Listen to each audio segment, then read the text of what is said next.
We have a president who calls Klansmen good people, who mocks those with disabilities, who has lied and downplayed the coronavirus. I think the moral choice should be easy, and that's to vote for Joe Biden this November. Bruh, that's cool and all, but I ain't gonna vote for Joe Biden. Okay, no, thank you. Not today, not yesterday, not in November. Okay, so what's up, you guys? So I'm coming at you with another video in my Maverick series, making videos really controversial, kinda. And today we are going over that video of rebuttal, and let's get into it. Yeah.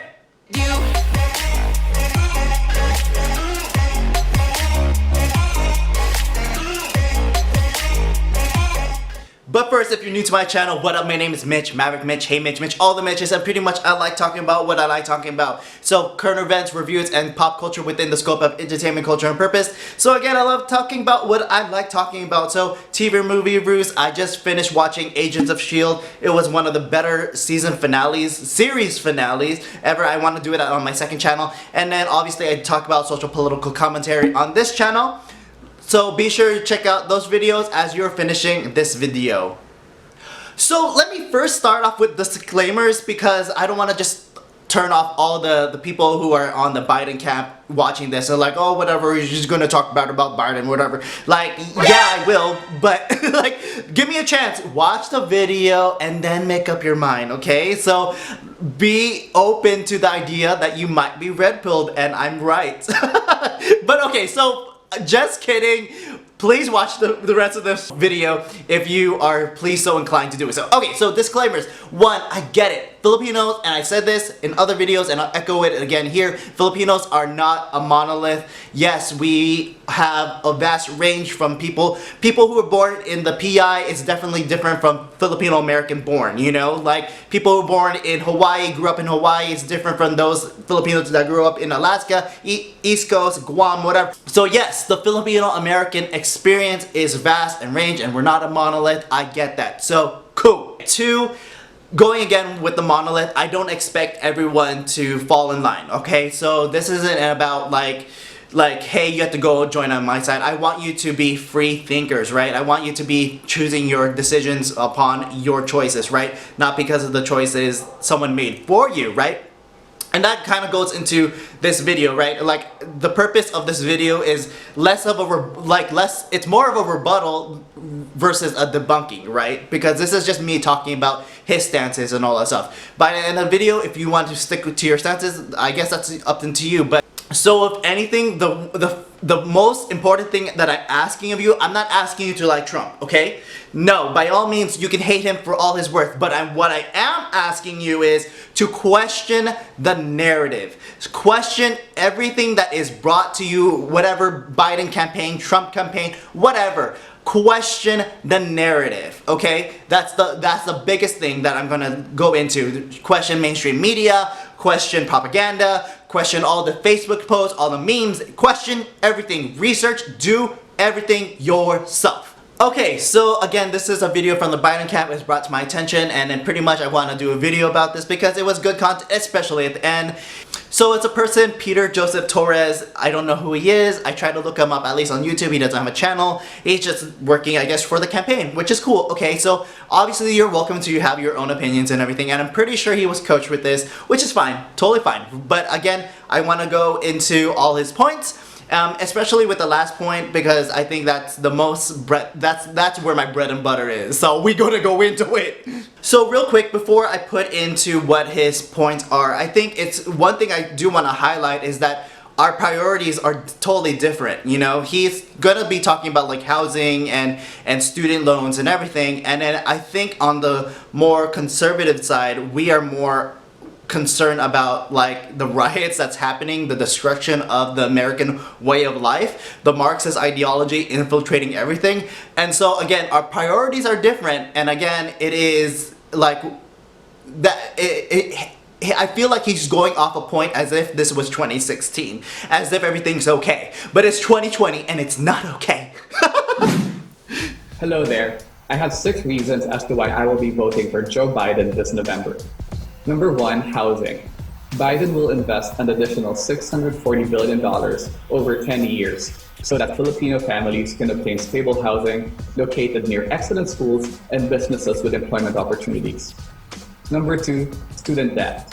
If you have a student loan debt, just like myself, Biden has a plan to forgive $10,000 of student debt for every year you work in a public institution.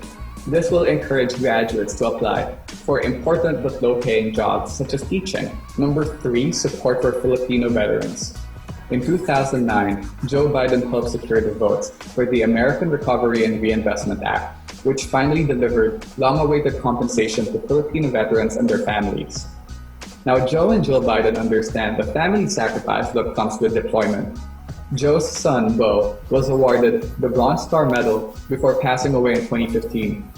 Joe has excellent plans for military members, veterans, and their families, including tackling issues on homelessness, unemployment, and mental health.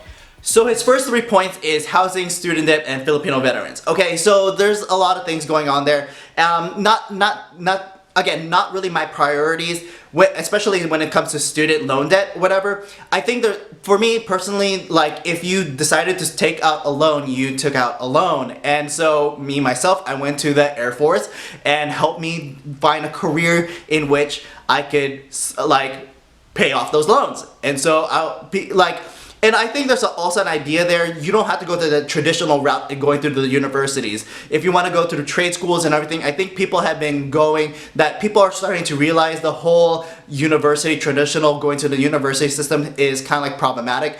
But again, if you need to go through like something like doctors and nursing and all that stuff, obviously you do need to go through it. So I understand there's certain points here, but I think it's a less of a big priority for a lot of people. But maybe these things are important to you, so I guess. Number 4, affordable healthcare. The Obama-Biden Affordable Care Act provided health insurance to more than 2 million Asian Americans. Joe wants to build on the Affordable Care Act by further reducing healthcare costs, offering tax credits, and simplifying the healthcare system. Under Biden's plan, no family will have to pay more than 8.5% of their income on health insurance. Number 5, equal representation. Joe plans to disaggregate the data on Asian American and Pacific Islander communities. Important policy decisions often rely on data taken from reports and surveys. Oftentimes, we see ourselves under the broad category Asian. It doesn't matter whether you're East Asian or South Asian, Filipino, or from the Pacific Islands, you usually get lumped into this model minority, which hides the challenges that specific Asian populations, like Filipinos, face. Ultimately, this leads to inequality and disparity gaps. Now, Joe wants to fix this by making sure Asian American data are always disaggregated or specified. So his next point is affordable healthcare and equal representation. And again, I don't know how this is. I guess it's a priority for some folks. It's not a priority for me, especially the equal representation. I think there's a level in which he's conflating there because yes, Asian Americans has a broad standard from Asian, East Asian and all that stuff and to Southeast Asian and all that stuff. But I think it's skewed in which he is conflating like people who do poorly maybe in the Hmong community and all that stuff, but to the people who do well. The people who have the top earnings of Asian Americans is Indian, and then second below that is Filipino Americans. So I don't understand how he is bringing that to light. And then equal representation, this is more identity politics wrapped up in a nice bow. And again, it's not like there's no problems. Really, there isn't. If you being qualified for your job is your job. And I don't know. And again, there's an idea of meritocracy, right? If you're able to do the job, no matter of your creed, sex, gender, religion, race, whatever, you should be able to do the job, which goes into affirmative action, in which Asian Americans are being barred from like Yale and Stanford and all these other universities because essentially they're being discriminated against, right? Affirmative action. And Black and Hispanic folks aren't the only minorities being hurt by these policies. Asian students experience difficulties due to affirmative action as well, but in a very different way. See, proponents of affirmative action always seem to leave out the inconvenient detail that creating demographic parity in higher education means ensuring there are less Asians attending prestigious universities. You heard that right. Affirmative action intentionally and actively excludes Asian students from higher education. According to data from the AAMC, if you have a GPA of 3.5 and an MCAT score of 30, you have a 91% chance of being admitted to medical school. If you're black. If you're Hispanic, your odds fall to 79%. If you're white, you have a 55% chance of being admitted. And if you're Asian, that falls to just 50%. So remember, despite the way it's often portrayed, the affirmative action debate isn't black people against white people. It's affirmative action against everyone. And now he goes into the point of the video in which I want to make this rebuttal video for. It is pretty much my bread and butter. Yes, all the other topics I kind of brushed away because it's not my forte. And then, of course, if you yourself know some info about this, please comment below, tell me what you think. Put some info for other people to look at and then to whether debunk or rebut anything that he points out, because again, if those are some valid points and those are priorities for you, that's cool, whatever. But he goes into the next point, which I want to talk about, and like, oh boy, okay, roll it. Number 6, Joe and I share the same values and principles. Joe is also Roman Catholic, and growing up in a Roman Catholic household, I know that members of my community may have reservations when hearing a candidate talk about same-sex marriage and abortion. I encourage my community to consider the overarching values at stake here: humanity's right to love freely and women's right to make their own health decisions. Now, this pro-life and pro-choice debate in our community always boils down to a battle between two incompatible languages: theological and legal. Let us not forget, historically, not many nations actually celebrated religious freedom, like how the United States has embraced Christianity. We owe everyone else the same freedom that allows us to choose and practice our faith in this country. We can agree that morality also covers decency among many other facets of life. For example, in the book of John, the final command that Jesus gave his disciples is to love one another. We have a president who calls Klansmen good people, who mocks those with disabilities, who has lied and downplayed the coronavirus. I think the moral choice should be easy, and that's to vote for Joe Biden this November. Oh my gosh! Okay, no.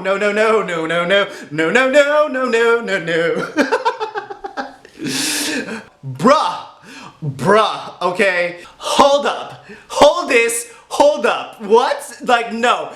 Joe Biden, a Catholic, like he's a Catholic on paper. No good Catholic will recognize Joe Biden as a practicing devout Catholic, especially his stance on abortion.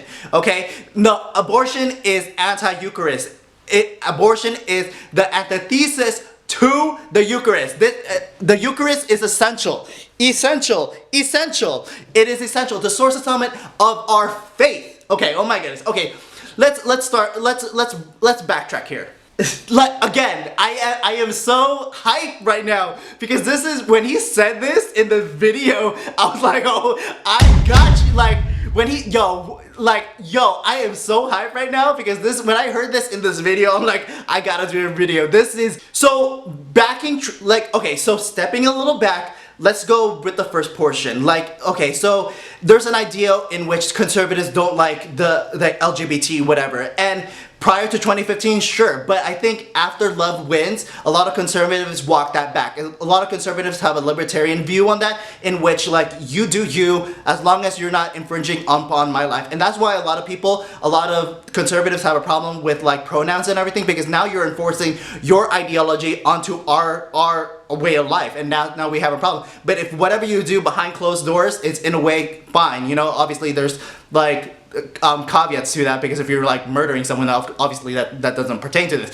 But like for the most part, your same-sex lifestyle is fine, whatever. And so obviously more religious conservatives have a problem with that, but they're not trying to walk that back. As far as you got your rights to marriage equality, whatever. Obviously the church can still discriminate that, because yeah, in the Catholic faith, Christianity, marriage is man, woman, God. And so that's fine. Okay, so you have this box in which it is fine, especially when a person like Bradham Strock, the founder of the Walkaway movement, who is a gay man, doing all this. Like, conservatives are pretty much fine with a lot of the LGBT stuff. It's just when you're infringing upon, when you're acting, when you're trying to get more special treatment, all right? And so I think it especially goes into the T side, the LGB side. I think it's really good. Like a lot of conservatives are walking the libertarian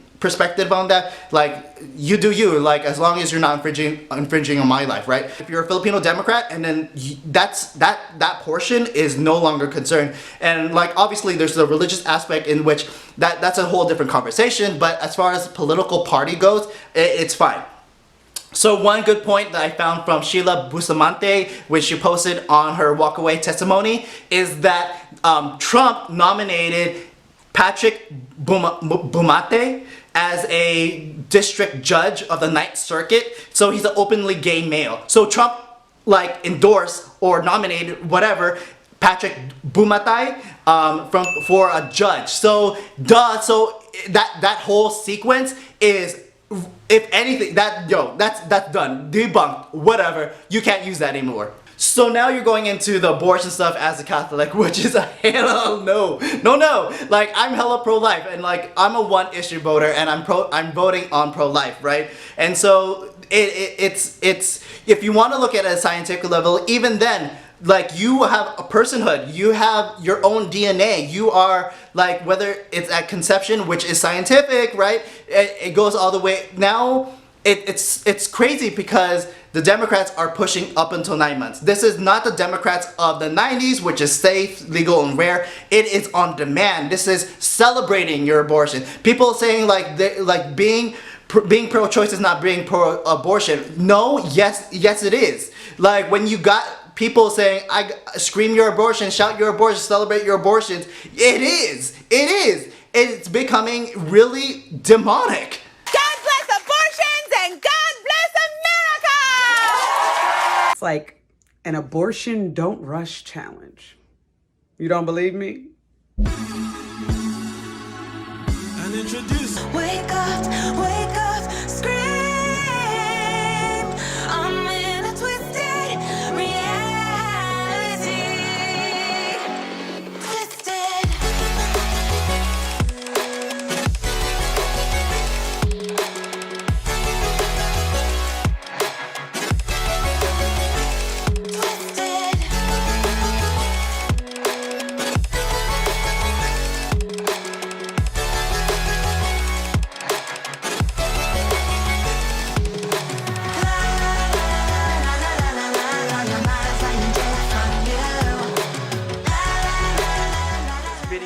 But let's just go back into what I was saying about the abortion being the anti-Eucharist, being the antithesis to the Eucharist, because I think it's a solid point, and especially for all the Catholics out there. And if you're not Catholic, it's probably a good understanding of our faith and all that stuff. And again, if you're not Filipino, that's cool, whatever. But I think this is a good point, because I think this is where, if you're still watching this video, if you're a Democrat, Catholic, Filipino, Catholic, you really need to understand the Eucharist is the source and summit of our faith. And I said that before. What that means is, when it comes to the Catholic Church, it is the Eucharist, the communion, that is the centerpiece. That is what we go to Mass for, right? There's a liturgy of the Word, liturgy of the Eucharist, and this is this is the main point. Wake up, Catholics, wake up. Look, read the Bible, read the early church fathers, know your faith. This is why people attack the Catholic Church, because we couldn't defend it. I couldn't defend it. Now you have to defend the Catholic faith. It's being under attack.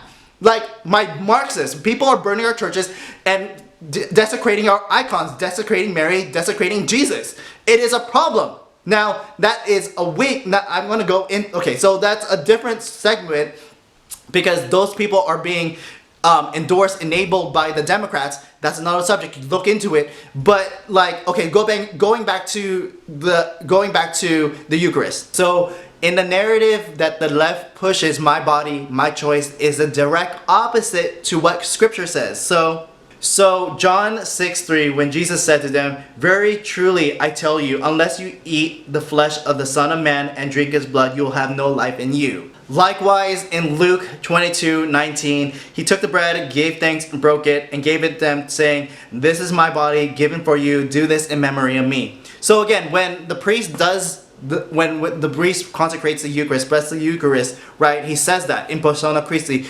this is my body I have given up for you, do this in remembrance of me, right? So those words is the direct antithesis to my body, my choice. Because look what is happening. Okay, so now we're getting like theological, right? And he said, and the guy Peter Joseph Torres says, that's you can't compare that. But you're gonna base your things on like if you're gonna say you're Catholic and you're gonna vote on Catholic, then you better understand Catholic.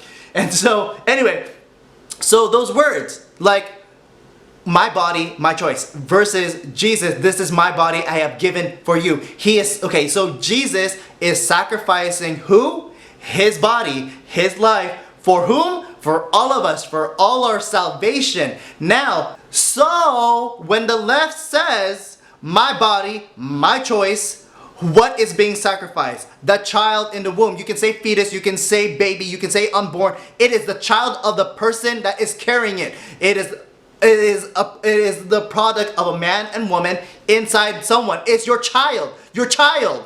Okay? Hashtag save the children. How can you save the children when you can't even save the children in the womb? But that's another story. We'll get there. But you're sacrificing your child for whom salvation? For whom salvation? Your own selfish salvation. You could say, what if the person's raped? What if this person can't afford it? What if this... That goes out the window. You are sacrificing. This is human sacrifice. You are sacrificing the child in your womb, your child, not even another person's child, your child, for your own salvation. Your own salvation. Do you get that? That's why, that is the antithesis. When I say it, it's legit. Like, Catholics, wake up. You cannot do that. Like, we receive Jesus for our salvation, right? The way, the life, the truth. When evangelicals and other Christians say that we're not real Christians, that we don't celebrate Jesus and all this stuff, we celebrate Jesus in the most real form, in real presence. That we believe that Jesus is truly present in the Eucharist, blood, body, soul, and divinity. Okay, so I think I did enough takes. I was all over the place, and I guess editing this video, like, I'm probably gonna have a hard time because I did like 20 different takes of me talking about this stuff. And so hopefully I made my point, you know, like, especially when it comes to real presence that is not symbolic and everything. And so, you know, I think, and the thing is, he went there, right? The Peter Joseph Torres person.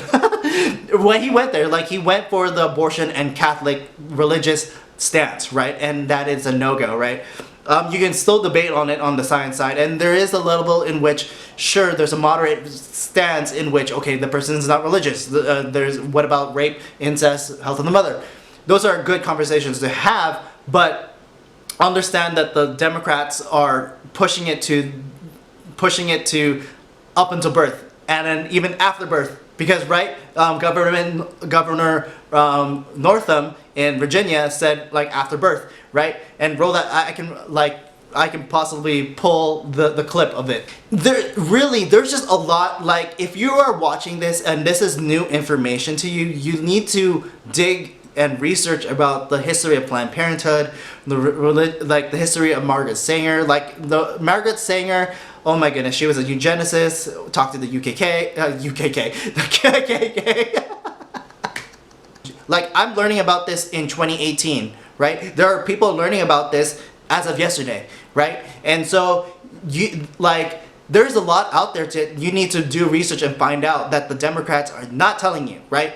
So that's what it goes into, and this goes into the last portion of the video in which he says the same narrative echoing back, like Trump says, like, there are good people on both sides. So Brad M. Tatum, like, okay, everyone on the walkaway side, everyone on the conservative side already knows that is debunked. I'm gonna roll it again and say, like, how Trump in that statement denounces the KKK, the extremists, right? But they never show that. The Democrats, the people who are in this bubble never see it. But once you see it, maybe, hopefully, you'll take a red pill and understand that everything that they've been feeding you is a lie, okay? Maybe, like, you're more than welcome to do your research and figuring out what's true and all that stuff. But dude, that's what I'm trying to say. Challenge the narrative, challenge everything that's being fed to you. Like, do your own research.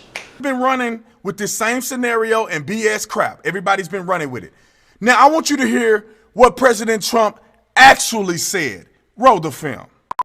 So you know what? It's fine. You're changing history, you're changing culture, and you had people, and I'm not talking about the neo-Nazis and the white nationalists, because they should be condemned totally. See?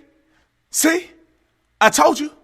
See, y'all watching this know, but some of y'all friends been literally jumping off the cliff, succumbing to Trump derangement syndrome, because they believe Trump is a racist. And he just said, you know, Nazis don't boast to us. And that's been their argument for years. And it's been a lie for years. If you made it this far, thank you for watching. I'll just give a final note. Obviously, I did like a lot of takes. My energy level is way down low after I started yelling at the camera. And so yeah, so thank you for watching. And again, as a final note, I think I'm just gonna leave it off with, you know, to my fellow Filipino Democrats that are watching, and maybe even any Democrats that are watching that hasn't yet walked away, you know, one, look into the walk away movement. Look, why is there so many people leaving the Democratic Party, right? And it's just one side. There's not a lot of Republicans being advertised walking to the Democratic side. Maybe there's Republicans that are never Trumpers, but they're not going to the Democrats, right? And so there are a lot of former Democrats, moderates, centrists, classical liberals that are walking from that side to at least the conservative side, if not independent, right? They may not fully support Trump, but they know not to be in the Democrats. So be sure to look into the walk away movement. And the last portion is, again, to my fellow Filipino kababayan, right? And so I get it. I get it. I'm not trying to paint you guys as evil, right? You guys are doing this out of the kindness of your hearts, and that is very Filipino. We are very hospitable. We are good people who love taking care of each other. But you are. This is not these Democrats. You have to understand, they are being. They are not only infiltrated, right? They are already being taken over by Marxists. The Black Lives Matter, not colloquially, but as an organization, they are trained Marxists, right? They said it themselves. The Democrats are not only just pandering, fully endorsing Marxism. This goes against all our freedoms as Americans. You have to look at it. You have to take an honest look. This isn't propaganda. This is not alt-right. This isn't anything. You have to look at it. You guys have to really take a solid look at the Democrats and say, like, this is not Filipino American values, right? We believe, like, my core values is God, family, country, right? Maybe you're something similar, but if anything, you have to be proud Americans. And if any of that, if you are, being American shouldn't be political, and I'm going to do a video on this. But look who is burning flags. Look who is burning Bibles. Look who is kneeling at the U.S. anthem.